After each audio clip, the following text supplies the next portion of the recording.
गुना में कुएं में 8 साल की बच्ची की लाश मिलने से सनसनी फैल गई। दरअसल लाश के पैर पर पत्थर बंधे हुए थे और लड़की के पैर भी बंधे हुए थे। वारदात के बाद कई सवाल खड़े हुए हैं, जिनका जवाब तलाशना पुलिस के लिए बड़ी चुनौती बन गया है। देखते हैं रिपोर्ट।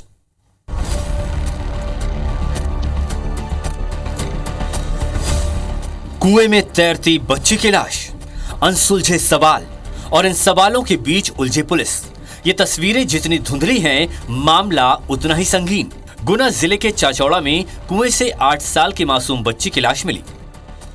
घटना के बाद से इलाके में सनसनी फैल गई। जिस बच्ची की लाश मिली वो 3 दिन से लापता थी।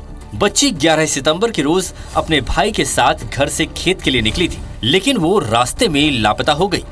परिजन ने बच्ची की काफी तलाश की, लेकिन वो नहीं मिली, जिसके बाद उन्होंने पुलिस से गुहार लगाई। पुलिस और परिजन दोनों बच्ची की तलाश कर ही रहे थे। इसी दौरान 14 सितंबर को उसकी लाश खेत में बने कुएं में तैरती हुई मिली। पुलिस ने शव को कुएं से बाहर निकाला। लाश के पैरों पर पत्थर बंधे हुए थे। फिलहाल पुलिस को शव की पोस्टमार्टम रिपोर्ट का इंतजार है। लड़की अपने बाबा के साथ खेत में भुट्टा तोड़ने आई थी। उसके साथ उसका छोटा भाई भी था और वो पिताजी और बाबा था, वो तो चला गया था। लड़की को खेत में रह गई थी, तो उसने ढूंढना शुरू किया तो लड़की नहीं मिली थी। 3 दिन से पता शंका के आधार पर कि नदी में तो नहीं गिर गई है, तो नदी में भी रेस्क्यू किया गया, नहीं मिली। आज वो गांव के ही बगल में खेत के पास एक कुएं में उसकी लाश तैरती हुई मिली। घटना के बाद से बच्ची के परिजन सदमे में हैं। उन्हें तो समझ ही नहीं आ रहा कि आखिर किसने और क्यों उनकी फूल सी बच्ची को इतनी बेरहमी से मौत के घाट उतार दिया। सवेरे वो खेत आ रहा है, उन्हें भैंसे चरावा जब उन्हें कही कि तुम्हारी बच्ची थी यहाँ कुआ में मिली। पत्थर बंद रहो, एक सुहापा में रंगीन सुहापा में पत्थर बंद रहो को 5 किलो।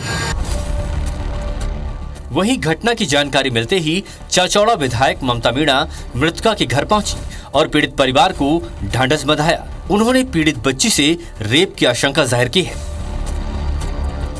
11 तारीख से वो लापता थी। उनके परिजन जगह जगह गुहार लगा रहे थे। उस लड़की को ढूंढा नहीं गया, उस बच्ची को, 8 साल की बेटी को। और आज वो लाश के रूप में मिली है। और जब मुझे जहाँ तक जानकारी लगी है, उसके साथ कुछ दुष्कर्म किया और साथ ही साथ उसको बड़ी बेरहमी के साथ उसको मारा गया। उन दरिंदों को छोड़ा नहीं जाना चाहिए। वारदात के बाद से इलाके के लोगों में गुस्से का माहौल है। पुलिस को पोस्टमार्टम रिपोर्ट का इंतजार है और इससे ही साफ हो पाएगा कि आखिर बच्ची की मौत कैसे हुई। फिलहाल इस वारदात ने कई सवाल खड़े किए हैं। अब देखना होगा कि आखिर पुलिस इन सवालों का जवाब कब तक खोज पाती है। नीरज जोगी, IBC 24, गुना।